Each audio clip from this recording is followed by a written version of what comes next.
사울이 다윗에게 이르되 내 맏딸 메랍을 내게 아내로 주리니 오직 너는 나를 위하여 용기를 내어 여호와의 싸움을 싸우라 하니 이는 그가 생각하기를 내 손을 그에게 대지 않고 블레셋 사람들의 손을 그에게 대게 하리라 함이라.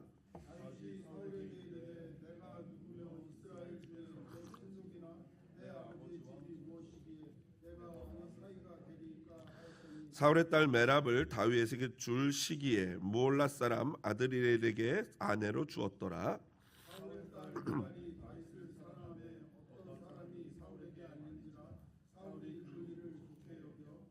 스스로 이르되 내가 딸을 그에게 주어서 그에게 올무가 되게 하고 블레셋 사람들의 손으로 그를 치게 하리라 하고 이에 사울이 다윗에게 이르되 내가 오늘 다시 내 사위가 되리라 하니라. 너희는 다윗에게 비밀히 말하여 이르기를 보라 왕이 너를 기뻐하시고 모든 신하도 너를 사랑하나니 그런즉 내가 왕의 사위가 되는 것이 가아니라 하라. 사울의 신하들이 이 말을 듣고 이 말을 다윗의 귀에 전하매 다윗이 이르되 왕의 사위 되는 것을 너희는 작은 일로 보느냐 나는 가난하고 천한 사람이라 한지라.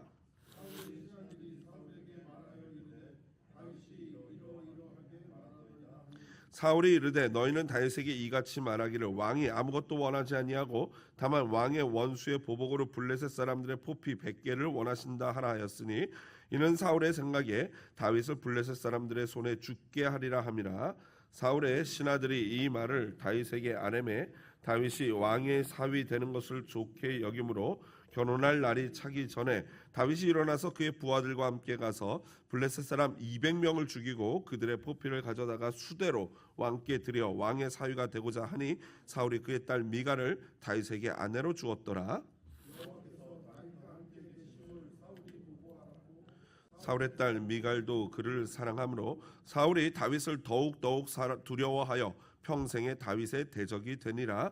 블레셋 사람들의 방백들이 싸우러 나오면 그들이 나올 때마다 다윗이 사울의 모든 신하보다 더 지혜롭게 행하매 이에 그의 이름이 심히 귀하게 되니라. 아멘. 오늘은 2025년 마지막 주일입니다. 시간이 참으로 빠르게 흐릅니다.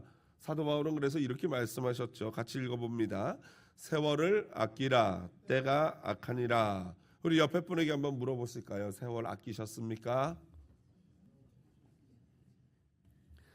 세월을 아껴야 하는데 그렇게 했는지 한번 뒤돌아보는 시간이 되기를 원합니다. 또 세월을 만약 아꼈다면 그 아낀 세월로 여러분 과연 무엇을 하셨습니까? 그것을 돌아보는 마지막 이 시간이 되기를 원합니다. 아무쪼록 2025년 잘 마무리하시고 2026년을 잘 맞이하는 한사랑 성도 되시기를 부탁을 드립니다.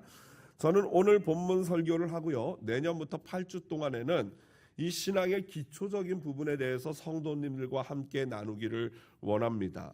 예를 들자면 이런 주제예요. 예배, 기도, 찬양, 말씀, 삼위일체 하나님, 성육신, 헌금, 섬김, 구역, 직분, 세례, 성찬, 신방, 교단 등등에 관련된 이야기입니다.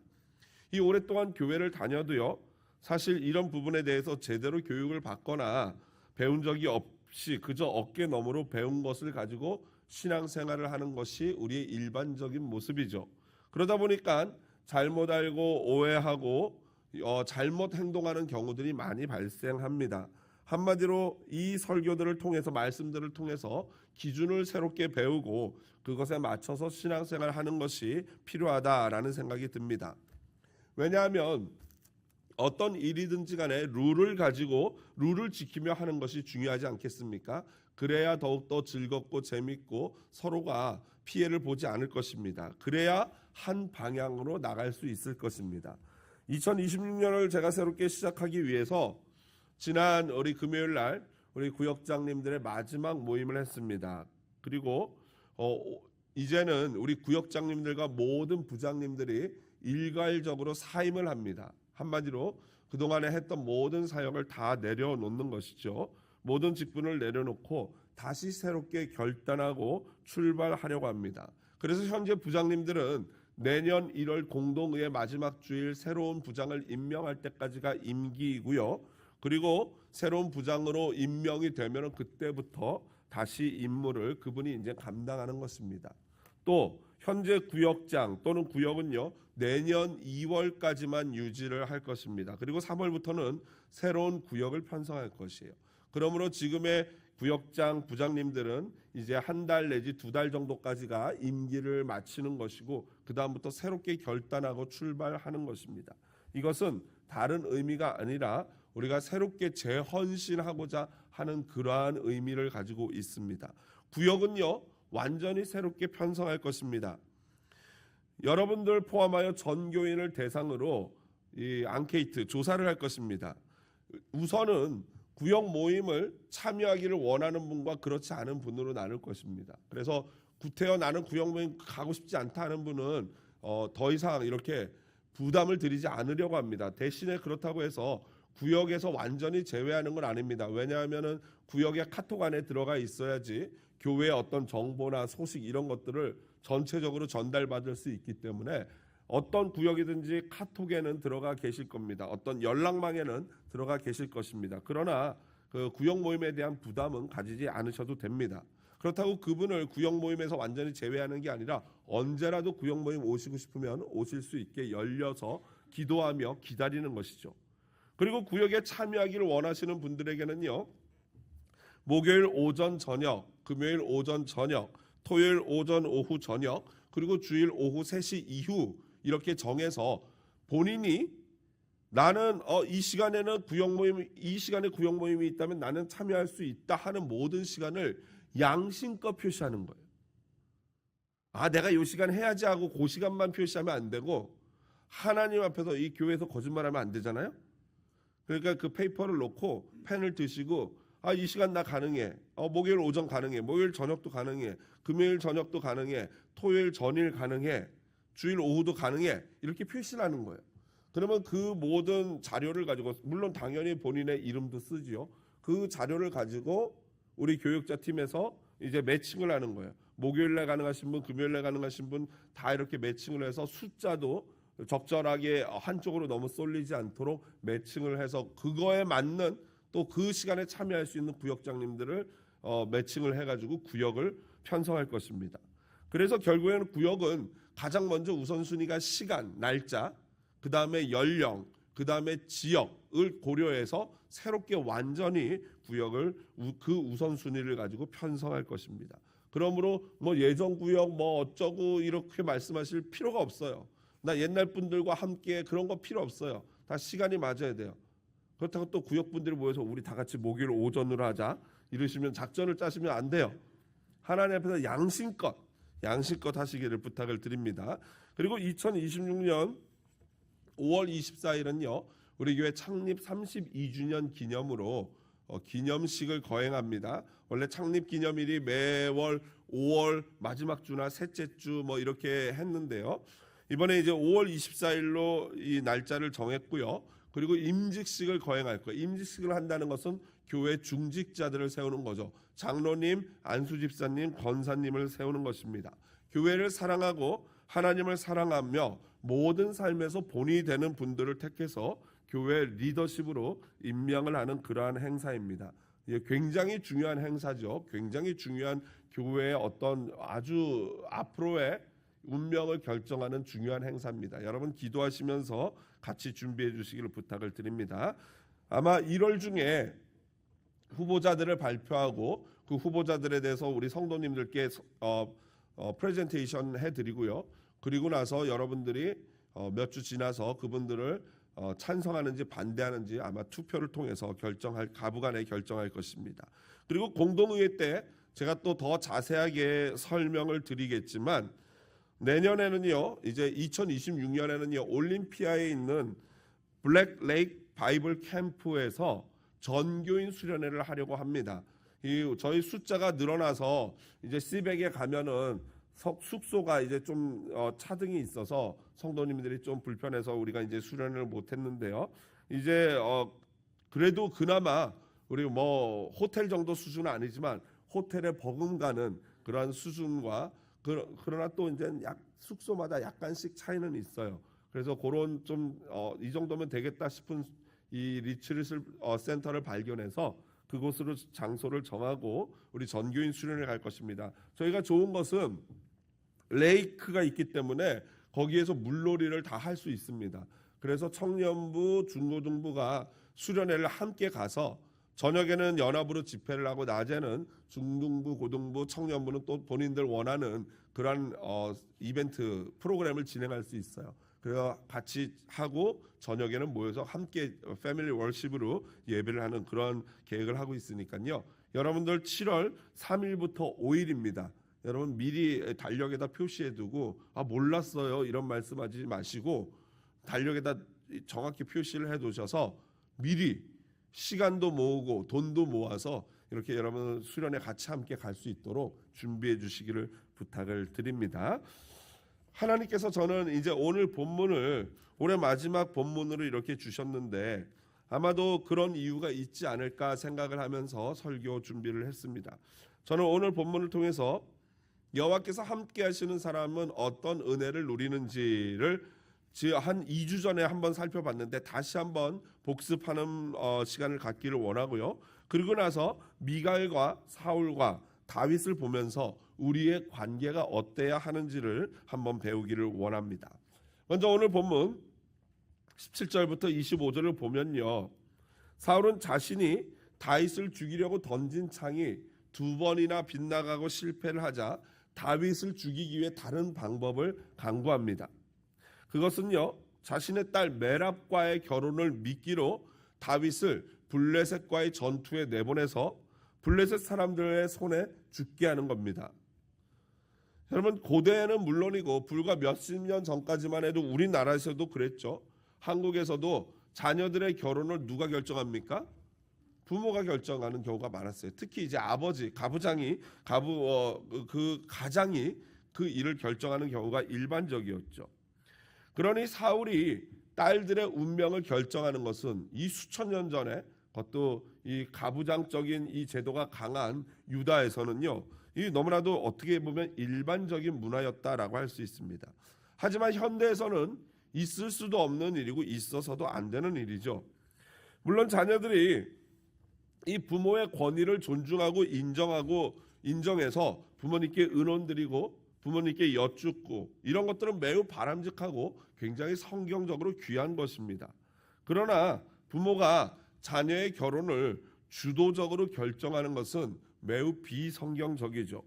왜냐하면 자녀는 부모의 소유물이 아니기 때문입니다. 자녀는 누구의 소유입니까? 그렇습니다. 우리와 마찬가지로 내 자신과 마찬가지로 자녀는 이 부모의 소유가 아니라 하나님의 소유입니다. 그러므로 자녀의 주인이 하나님이기 때문에 우리는 하나님께 기도하며 자녀의 미래를 주님께 맡기기만 하면 됩니다. 물론 자녀들은 부모의 권위를 인정하고 의논하고 하나님께 묻고 그렇게 자신의 운명을 결정해야 하는 것이죠. 또한 이렇게 만약에 부모가 자녀의 운명을 결정하다 보면 어떤 역효과가 일어나냐면요. 자녀를 내 이득을 위해서 사용할 수 있는 거죠. 자녀의 결혼을 내가 성공하고 내가 이득을 얻기 위해서 결혼을 사용할 수 있습니다. 바로 그것이 뭐예요? 정략 결혼이라 그러죠. 부모가 자신의 어떤 사업이나 비즈니스나 아니면 옛날의 왕들이 자신의 왕국을 더 건설하기 위해서 정략적으로 다른 나라 왕자와 결혼을 시키는 이런 것들이 바로 정략 결혼이죠. 바로 사울이 그랬습니다. 첫째 딸 메랍을요 미끼로 다윗을 죽이려고 했고 오늘 19절 상반절에 보면요 이렇게 나와 있죠. 사울의 딸 메랍을 다윗에게 줄 시기에 라는 표현이 있습니다. 이게 무슨 말이냐면요. 아마도 다윗이 내가 감히 어떻게 왕의 사위가 되겠습니까? 라고 말은 했지만 다윗이 사울이 원하는 대로 블레셋과 전투를 했던 것 같아요. 그래서 이겼던 것 같아요. 그런데 이제 이미 다윗이 블레셋과 전투를 이기고 나서 이제 딸 메랍을 다윗에게 줘야 되는 시간이 결혼 날짜가 점점 다가오고 있다는 거예요. 그런데 사울이 어떻게 했어요? 그 메랍을 아드벨이라는 사람에게 시집을 보내버린 거예요. 아주 나쁜 거죠. 이것으로써 사울은 다윗과의 결혼 약속을 2번이나 어긴 게 됩니다. 첫 번째 언제 결혼 약속했어요? 기억나세요? 그렇죠. 17장 25절에 보면 골리앗을 죽이는 자에게 어떻게 하겠다 그랬어요. 내 딸을 주어 시집 보내게 하겠다라고 얘기를 했거든요. 그런데 그렇게 하지 않았어요. 그리고 이번에도 블레셋을 치면은 내가 내 딸 메랍을 주겠다. 첫째 딸이죠. 첫째 사위, 맞사위를 맞이하겠다라고 했는데 그 약속을 어겼던 것입니다. 여러분, 이렇게 약속을 어기는 사람을 보면 성경에 누가 생각납니까? 야곱의 장인이자 삼촌인 라반이 생각나죠. 그렇습니다. 여러분, 인간들은 약속하지만 약속을 어겨요, 지켜요? 지킬 때도 있지만 어기는 경우도 또 상당히 많습니다. 만약 인간이 약속만 하면, 약속을 지킨다고 하면 계약서가 필요할까요? 필요 없을까요? 계약서라는 게 필요 없겠죠. 인간이 약속하고 지키면 계약서가 필요 없습니다. 그러나 우리 인간은 약속하지만 자꾸 약속을 어겨요. 그러나 하나님은 언약에 변함없는 신실한 분이신 줄로 믿습니다. 그래서 우리가 하나님을 믿을 수 있는 거예요. 언약에 신실하신 하나님이 미쁘시다라는 표현은 이게 무슨 뜻인가? 미운데 이쁘다? 이런 뜻인가? 생각하실 수 있는데, 미쁘다라는 것은 믿음직스럽다, 신실하시다라는 뜻이에요. 언약에 신실하신 하나님인 줄로 믿습니다. 그 하나님이 올 한 해도 저와 여러분을 신실하게 인도하신 줄로 믿습니다. 그런데 이 하나님의 신실하심은 이미 사무엘이 사울 왕에게 말했죠. 사무엘상 15장 29절 같이 읽어보겠습니다. 이스라엘의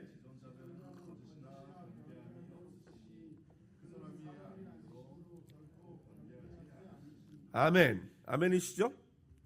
그런데 사람은 말씀드린 것처럼 자꾸 약속을 어겨요. 그러므로 여러분, 사람이 내가 믿었던 사람이 약속을 어기면 어떻게 생각하시면 됩니까? 이렇게 생각하시면 됩니다. 내가 너 그럴 줄 알았다. 뭐라고요? 내가 너 그럴 줄 알았다 라고 이해하시면 되는 거예요. 가장 일반적인 일들이 뭐냐면요, 믿음 좋은 자매들이 참 믿음 좋은데 참 지혜로운데 왜 이렇게 속는지는 모르겠지만, 믿지 않는 형제와 사랑에 빠져가지고 믿음 좋은 자매들이 속죠. 뭐라고 속습니까? 믿음 없는 형제가 뭐라 그래요? 내가 결혼하면 너 따라서 교회 나간다. 진짜 내가 결혼하면 너 따라 세례 받는다라고 약속을 해요. 근데 막상 결혼하고 나면 어떻게 돼요? 교회를 안 나가죠. 그럴 때 우리 자매님들은 어떻게 하시면 됩니까? 내가 너 그럴 줄 알았다 이러시면 되는 거예요. 그렇게 하고 끝까지 기도로 승리하시기를 부탁을 드립니다. 사랑과 여러분들과의 관계도 마찬가지예요. 뭔가 신뢰를 깨트리고 뭔가 마음을 아프게 할 때는 속으로 내 너 그럴 줄 알았다라고 하면서 하나님께 기도하시면 되는 줄로 믿습니다. 작전이 실패로 돌아가서 속상한 사울에게 이 기쁜 소식이 들렸어요. 이 사울은 이 메랍을 통해서 다윗을 죽이려고 했는데 실패했잖아요. 메랍은 시집 보냈어요. 이제 어쩔 수가 없잖아요. 그런데 어떤 소식이 들려면 둘째 딸, 두 번째, 나머지 둘째 정확히 몇째인지는 모르지만 두 번째 딸 우리 미갈이 다윗을 사랑한다는 소식이 들려옵니다. 그러자 이번에도 아빠는 딸의 사랑을 자신의 이득을 위해 전략적으로 이용하려고 합니다. 사울은 이번에야말로 내가 다윗을 확실하게 올무잡아서 죽여야겠다라고 합니다.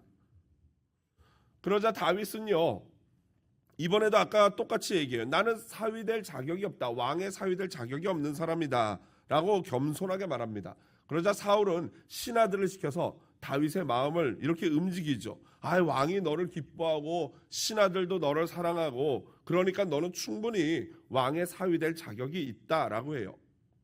그러면서 다윗이 왕 사위 되는 일이 장난인 줄 아냐 라고 얘기해요. 이것은 돌려 말하지만 아마도 다윗이 결혼 지참금에 대한 부담이 있었던 것 같아요. 그래서 왕은 부하들에게 이렇게 말을 또 전하라고 합니다. 왕이 원하시는 거는 아무것도 없다. 돈, 결혼 지참금 다 필요 없고 딱 이것만 있으면 된다. 블레셋, 하나님의 원수, 나의 원수 블레셋 사람들의 포피 100개다. 포피 100개라는 것은 이 남자 생식기 외에 포경 수술할 때 나오는 그 버려지는 그 지저분한 그 살들이 있지 않습니까? 그걸 가져오라는 거예요. 아주 좀 이상하죠. 그런데 이때 당시에 문화가 그렇습니다. 머리를 잘라온다든가 귀를 잘라온다든가 그 사람을 죽였다는 표시로 그걸 가져오라는 거예요. 결국에는 사울 생각엔 이거죠. 블레셋 사람들 100명 죽이다 보면 그 중에 한 놈이 다윗 죽이지 않겠어? 이런 생각을 했던 거예요. 이 소식을 들은 다윗은요, 내가 돈은 없지만 블레셋 사람들 100명 죽여서 포피를 배우라고? 이것은 내가 자신 있다 하면서 다윗이 부하들 데리고 가가지고요, 100명이 아니라 몇 개를 가져옵니까? 200개를 가져왔다 그래요. 그래서 다윗이 그렇게 100개가 아닌 2배가 넘는 걸 가져오니까 이 사울은요, 두 손 두 발 다 들게 됩니다. 여러분, 여기서 사실 사울이 굉장히 악하죠. 사울의 죄악은, 물론 사울의 계획은 실패했지만 사울의 죄악 죄질이 굉장히 악합니다. 그 사울의 죄명을 살펴보자면 첫 번째는 뭐냐면 살인교사죄예요. 뭐 한 거예요? 자기가 직접 죽이지는 않았지만 사실은 블레셋 사람들에게 야, 다윗 좀 죽여줘 라고 부탁한 것과 똑같은 거죠. 손대지 않고 블레셋 사람들을 이용해서 코를 풀려고 했던 것입니다. 그런데 재미있는 것은 이렇게 손대지 않고 다른 사람을 이용해서, 블레셋 적들을 이용해서 이 자신의 정적을 처리하려는 이 모습이 누구의 모습과 비슷합니까? 그렇죠. 잠시 후에 미래에 있을 누구의 모습이에요? 다윗의 모습과 오버랩이 되죠. 다윗은 자신의 충직한 신하 우리아를 어떻게 죽였어요? 적들의 손에 죽였어요. 우리아의 손에다가 편지를 써보냈는데 요압, 자기 장군 요압에게 이렇게 써보냈죠. 야, 블레셋과 전투하면서 나가가지고 싸우다가 너희들 다 물러나고 우리아만 혼자 앞에서 싸우게 해. 이런 편지를 보냈거든요. 이 다윗의 모습과 사울의 모습이 오버랩돼요. 똑같아요. 다만 차이가 있다면 뭔지 아십니까? 사울은 실패했고 오히려 다윗은 어때요? 성공했다는 거예요. 신기하죠? 놀랍죠? 그래서 월터 브루그만 목사님은 이렇게 말합니다. 같이 읽어보겠습니다. 결혼 전략은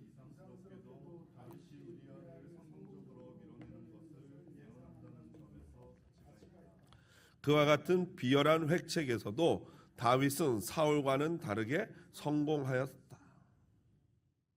그렇습니다, 여러분. 이상하게도 이 사울은 실패했지만 다윗은 우리아를 죽이는데 성공해요. 결국 사울과 다윗은 둘 다 뭐예요? 똑같은 죄인인 것입니다. 저와 여러분 마찬가지죠. 그러므로 어떤 한 인간을요, 너무 영웅시하는 것은 그래서 위험한 것입니다. 다르지 않아요. 다 똑같은 죄인인 것입니다. 결국 다윗과 사울은요, 종이 한 장 차이예요. 그저 하나님의 은혜가 다윗에게 머물고 부어졌기 때문에 다윗이 다윗 된 것이지 결코 다윗이 사울보다 뛰어나다라고 말할 수가 없다는 것이죠. 두 번째로 사울의 죄악은 그 악한 일을 위해서 누굴 이용했어요? 딸들을 이용했다는 거예요. 여러분, 가장 중요하고 소중한 가족을 자신의 욕망을 위해서 활용했던 것이죠. 이것은요, 가족의 관계를 망치는 가장 첫 번째 원인이죠. 자신의 입장만 생각하고 가족들을 자기 위주로 돌리는 거죠. 송병현 교수님은 이 부분을 안타까워하며 다음과 같이 말합니다. 같이 읽어봅니다. 사울은 어느새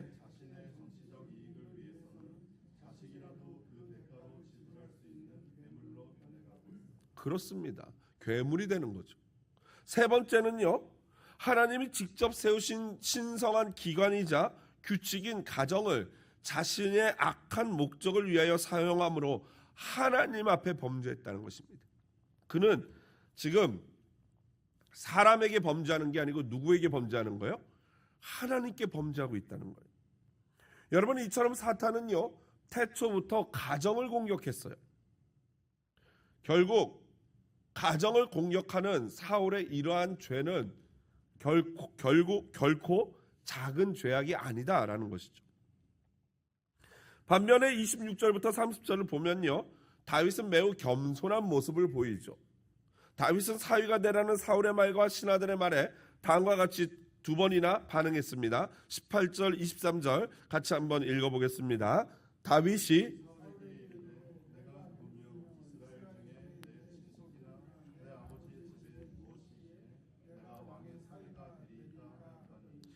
왕의 사위 되는 것을 너희는 작은 일로 보느냐?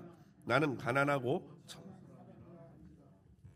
여러분, 이 국어를 배웠으면 뭘 알아야 돼요? 주제를 알아야 된다고 합니다. 다윗은요, 주제를 아는 사람이었어요. 주제를. 겸손한 사람이죠. 우선 그는요, 자신의 출신의 문제와 집안 문제를 거론했습니다. 우리 집안이 무엇이기에 도대체 왕의 사위가 되느냐? 여러분, 이 다윗이 그렇게 말한 이유가 있어요. 왜 그럴까요? 좀만 그들의 조상 좀만 거슬러 올라가서 생각해 보십시오. 그의 고조 할머니가 누구예요? 그렇죠. 이방인 모압 여인 누구예요? 루시죠. 이방 여인 루시였어요. 그렇기 때문에 다윗의 말이 아마도 그런 것들을 염두에 둔 표현이 아닐까라고 생각이 됩니다. 하지만 다윗의 가장 깊은 마음속에 있는 또 다른 진짜 근본적인 거절하는 다윗이 왕 사위 되는 것을 주저하는 이유, 아니 어떻게 보면 사실은 다윗은 이렇게 생각했을 거예요. 사울이 나를 잡고 사위로 한다고 했다가 밀어내는 이유가 결혼 지참금 때문이 아닐까라는 생각을 했어요. 이 유대, 여기 성경에도 보면은 분명히 그렇게 23절에 나와 있죠. 이 나는 가난하고 천한 사람이다. 이거는 무슨 말이냐면 그 왕께 드릴 결혼 지참금이 없다라는 거예요. 당시 유대 문화는요, 남자가 이 장가를 가서 여자를 데려오려면 그 여성에 대한, 아내에 대한 몸값을 지불하고 데려와야 되거든요. 그런데 이게 왕의 딸이니 왕의 딸의 몸값은 얼마나 비싸겠습니까? 그러니까 그게 아마도 다윗의 마음에 걸렸던 것 같아요. 아마 이 맏딸을 시집 보낼 때도 아드레일이라는 사람에게 보냈던 것도 그 아드레일이 굉장히 부자였던 사람 같아요. 그러니 다윗이 보니까 이게 암만 해도 자기는 꿈꾸기에는 너무나도 높은 위치다라는 그런 생각을 했던 것이죠. 그런데 사울이 그것을 알고는 다윗을 꼬시려고 다른 거 다 필요 없고 블레셋 사람들의 포피 100개만 가져와라고 했던 거죠. 다윗은 아까 말씀드린 것처럼 자신 있었어요. 내가 돈은 없지만 전투라면 내가 자신 있지 하고 나가가지고 100개가 아니라 200개를 가져왔던 거죠. 이제 사울은 핑계댈 거리가 없어요.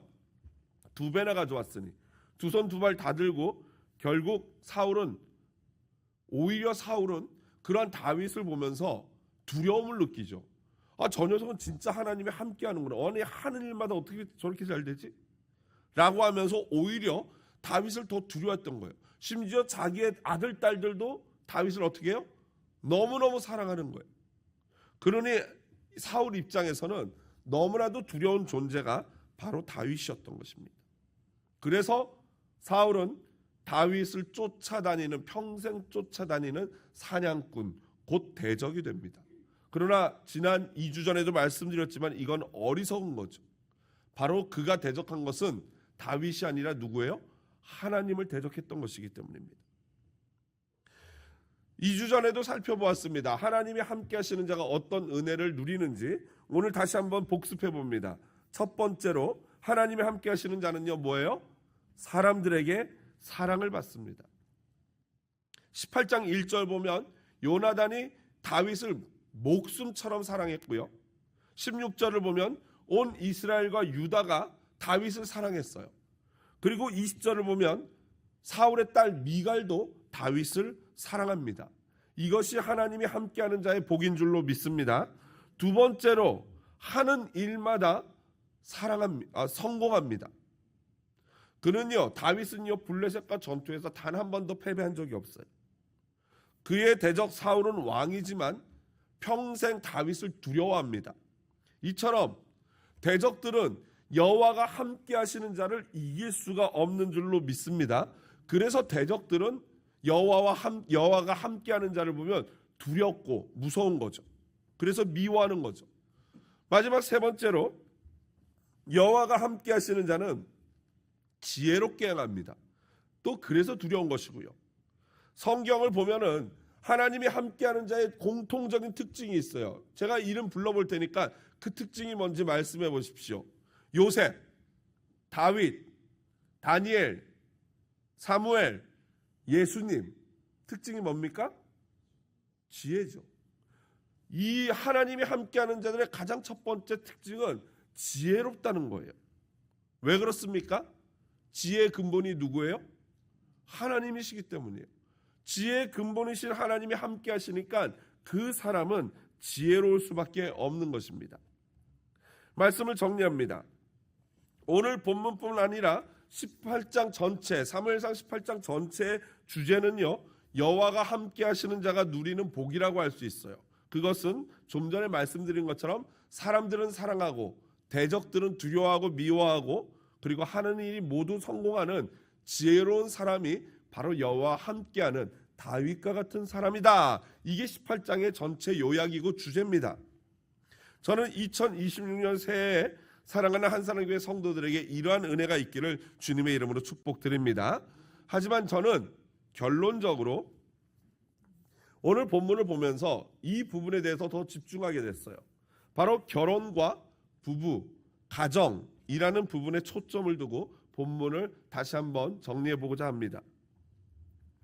오늘 본문은 저는 이렇게, 오늘 본문 딱 18장 전체 말고 오늘 본문은 바로 신성한 결혼이라는 하나님의 예식을 전략적으로 사용하는 두 남자와 그 사이에서 아픔을 당하는 한 여성이라고 저는 보고 있습니다.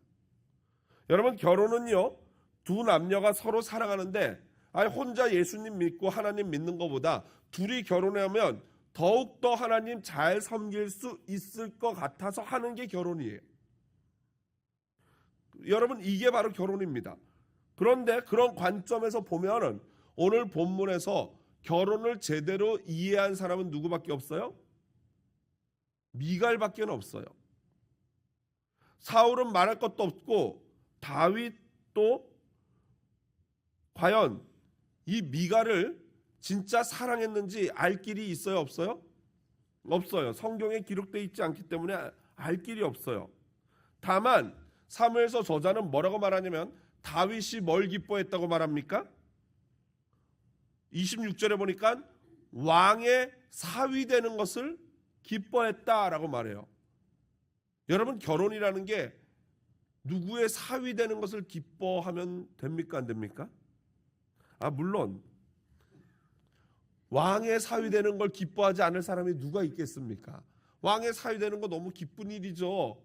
아니, 삼성가의 사위가 된다면 그거만큼, 구글의 사위가 된다면 그거만큼 좋은 일이 어디 있겠습니까만은 결혼하는 이유가 그것만이라면 어때요? 그거는, 그 결혼은 문제가 있다는 거예요. 그래서 맥카터라는 목사님은 다음과 같이 말했습니다. 같이 읽어봅니다. 그의 딸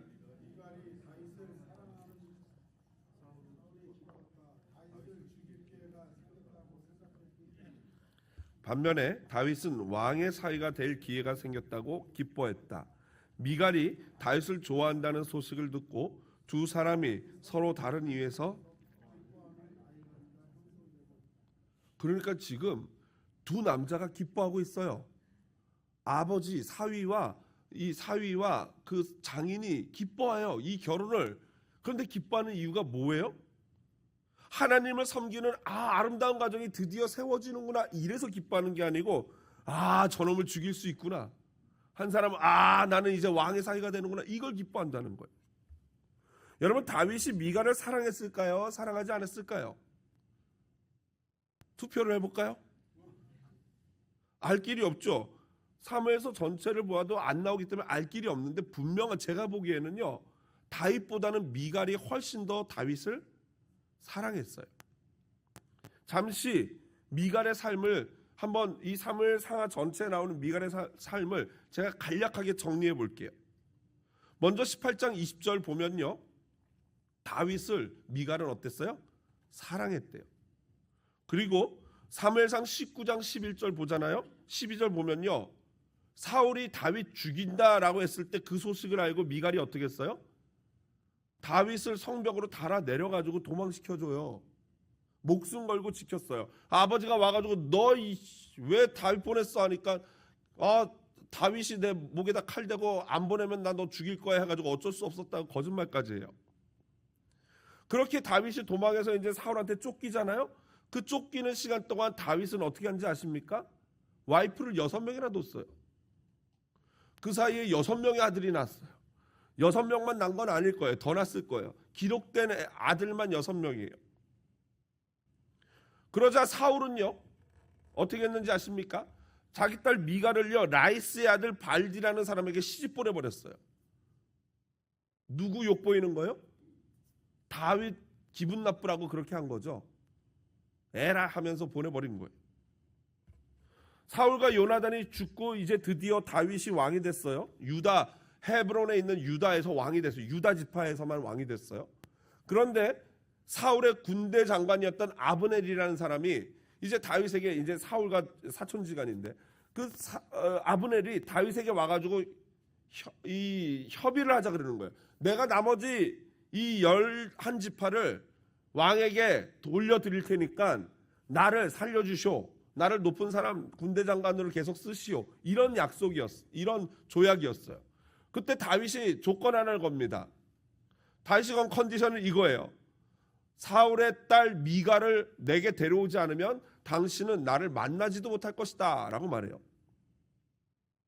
결국 발디에게서 아브넬이 미갈을 뺏어가지고 울면서 따라오는 발디, 너 저리 가 이러면서 미갈을 뺏어가지고 다윗에게 다시 데려옵니다. 여러분, 드디어 다시 가정이 재결합이 됐어요. 이미 아내는 다른 남자한테 시집 갔다 왔고요. 남편은 이미 아내가 수두룩해요. 이 가정이 제대로 됐을까요? 어땠을까요? 그런데 다윗은 왜 그러면 미갈을 요청했을까요? 나중에 그쪽 그 부분에 갈 때마다 제가 부분마다 자세히 다루겠지만, 다윗이 미갈을 데려온 이유를 맞추시는 분은 저와 함께 저에게 스타벅스를 사줄 수 있는 기회를 드리도록 하겠습니까요? 왜 미갈을 데려오라 그랬을까요? 왜요? 그거는요, 정통성 때문이에요. 누가 맞췄어요? 예, 커피 사주세요. 정통성. 왕가의 내가 정통 적임자다. 나 왕권을 이어받을 적임자다라는 이 정통성 때문에 미갈을 다시 데려온 거예요. 결국 여러분, 미갈이라는 여인의 삶을 보십시오. 얼마나 기구합니까? 남자들의 정략적인 자기의 이득 때문에 남자들의 필요에 따라 좌지우지된 기구한 여성의 삶이었던 거예요. 그런데 우리는 미갈 하면은 어떻게 생각하고 있습니까? 현숙한 여인이에요? 아니죠. 남편을 위해서 그렇게 희생했는데 결국 미갈에 남겨진 명예는 오명이죠. 어떤 여자예요? 남편이 막 춤추며 예배하는데 그거 흉봐가지고 애도 못 갖는 그런 불행한 여자로 기록되어 있어요. 현숙하지 못한 믿음 없는 여인으로 치부됩니다. 성경도 그렇게 얘기해요. 저는요, 미갈이 이렇게 믿음 없을 수밖에 없는 건 아버지 사울의 영향이라고 생각합니다. 그리고 그녀가 춤추며, 법궤가 들어오는데 막 춤추며 바지 벗겨지는 줄 모르고 춤추는 남편 다윗을 보면서 업신여겼다라고 성경에 기록되어 있죠. 사무엘하에. 그리고 그 결과가 뭐예요? 그녀가 그러므로 죽을 때까지 자식이 없었다라고 성경 사무엘서 저자는 기록하고 있어요. 굉장히 부정적인 모습이죠. 여러분, 여쭤볼게요. 그러면 미갈은 왜 자녀가 없었을까요? 왜라고 생각하십니까? 정답은 성경에 보니까 그러므로 자식이 없었다니까 그런 믿음 없음과 당연히 연결된 말씀이겠죠. 하나님이 주권적으로 그녀에게 아이를 주지 않으셨겠죠. 그거는 맞아요. 그런데 사실 더 큰 자녀가 없었던 이유는 뭐냐면 다윗이 잠자리를 하지 않았을 가능성이 굉장히 높아요. 여러분, 하늘을 봐야 별을 따죠. 그렇죠? 다윗이 잠자리를 하지 않았을 가능성이 굉장히 높아요. 그러니까 저는 이 본문을 연구하면서 보면서 참 너무나도 안타까운 거예요. 정말 온전히 둘이 사랑해야 될 부부 사이에 누가 끼어들어 있어요? 사울이라는 굉장히 사탄적인 아버지가 끼어들어 있어요. 그러니까 그 두 부부 사이에는 사울로 말미암은 원망만이 가득한 거죠. 여러분, 다윗은요, 어쩔 수 없이 아버지의 강압에 못 이겨 다른 남자에게 시집 갔다 돌아온 부인 미갈을 어떻게 해야 돼요? 오히려 위로해 줘야죠. 남편이 못나서 나 때문에 당신까지 이런 치욕을 당했구나라고 하면서 사랑하며 그 상처를 보듬어 줘야 되는 게 맞습니다. 왜요? 미갈은 다윗을 목숨 걸고 지켰기 때문이죠. 생명의 은인 아닙니까? 또한 다윗은요, 지금 마누라가 몇 명이에요? 6명에다가 더 있어요. 더 있단 말이죠. 그러면 단 한 명에게, 그것도 억지로 내 의지가 아니라 아버지 때문에 시집 갔다 온 미갈에게 그렇게 대해서는 안 됐던 것입니다. 결국 바지가 벗겨지도록 춤추는 다윗을 향한 그녀의 냉소는 그녀의 다윗을 향한 섭섭함이 담긴 말이죠. 그녀가 뭐라고 얘기하냐면요, 아니 왕이 돼가지고 계집종들 앞에서 바지나 내려가게 춤추냐고 말해요. 저는 여기서 그녀의 원망이 담겨 있다고 봐요. 계집종들 앞에서 바지 내리지 말고 내 앞에서는 내리지. 무슨 말인지 이해가 됩니까? 본부인인 미갈 입장에서는 나머지 후처들은 다 계집종들인 거예요.